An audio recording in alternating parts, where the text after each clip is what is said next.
vatanımız.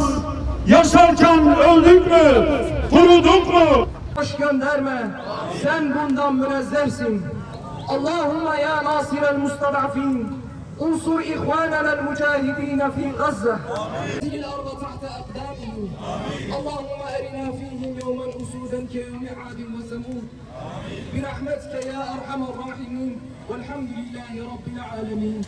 Terör şebekesinin yapmış olduğu katliamlar artık yani çok fazlasıyla haddini aştı. Yani buradan şunu söyleyelim ki Müslüman ülkelerin yöneticilerine yazıklar olsun. Yazıklar olsun, yazıklar olsun. Müslümanlar diri diri yanarken hiçbirinin tepki göstermemesi, hiçbirinin böyle ciddi bir karar almaması için ancak yazıklar olsun diyebiliyoruz. Başka hiçbir şey diyemiyoruz. Biz sivil toplum kuruluşları olarak bir şeyler yapmaya çalışıyoruz. Biz sadece meydanlara çıkıyoruz. Bize düşen bu, biz bunları yapmaya çalışıyoruz. Ama sorumlu olan kişilerin de ellerini taşın altına koymaları gerekiyor.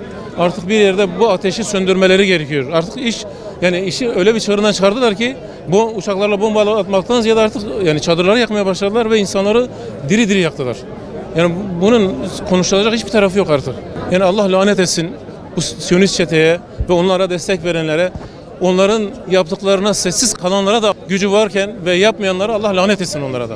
Öncelikle şunu söylemek istiyorum ki İsrail ancak güçten anlar. Bu sebepten dolayı İslam ülkelerinin liderleri, hükümetleri bir an evvel artık söylemden eyleme geçmesi gerekiyor. Aksi takdirde o kan orada durmayacak, bizim yanımıza da sıçrayacak ve gelecek. Mazlumun kanı orada akarken burada bizim ya da Müslümanların rahat durması, Allah-u Teala bize de bu şeyi vermez.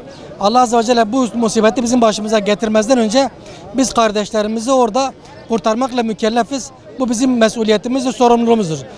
Bu arada şuna değinmiş olayım.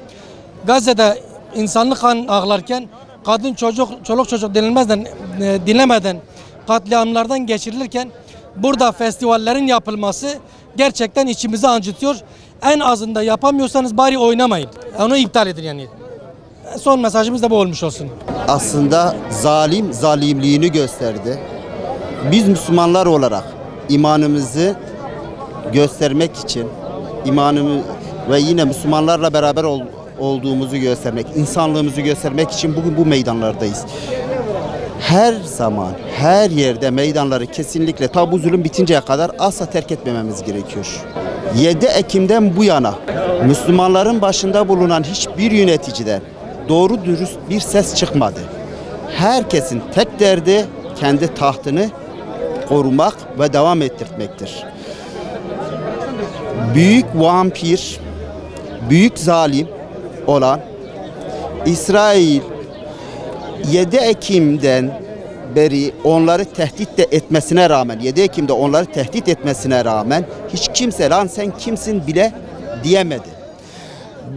Şunu gösteriyor. Müslüman yöneticilerinin hepsinin gücü sadece Müslümanlara yetiyor. Küfre, zalime gelince güçleri onlara yetmiyor. Ne yazık ki böyle inşallah Allah-u Teala bir an önce onlara da İslam'ın gerektirdiği gibi bir şekilde ses çıkartmalarını nasip eder de belki daha önce yaptıklarına bir mazeret olur. Maalesef İsrail'in zulmü sadece dün değil, yıllardır devam ediyor. Hani bu sadece 7 Ekim'den gelen bir süreç değil, sadece dün olan olaylar değil, yıllardır devam eden bir süreç. Bizler de maalesef ki yöneticilerimiz bir adım atmıyorlar. Bizler de halk olarak tepkimizi göstermek için meydanlardayız. Üniversite gençliği olarak da hem kampüste hem burada özellikle Erdemli Gençlik Kulübü olarak elimizden geleni yapmaya çalışıyoruz.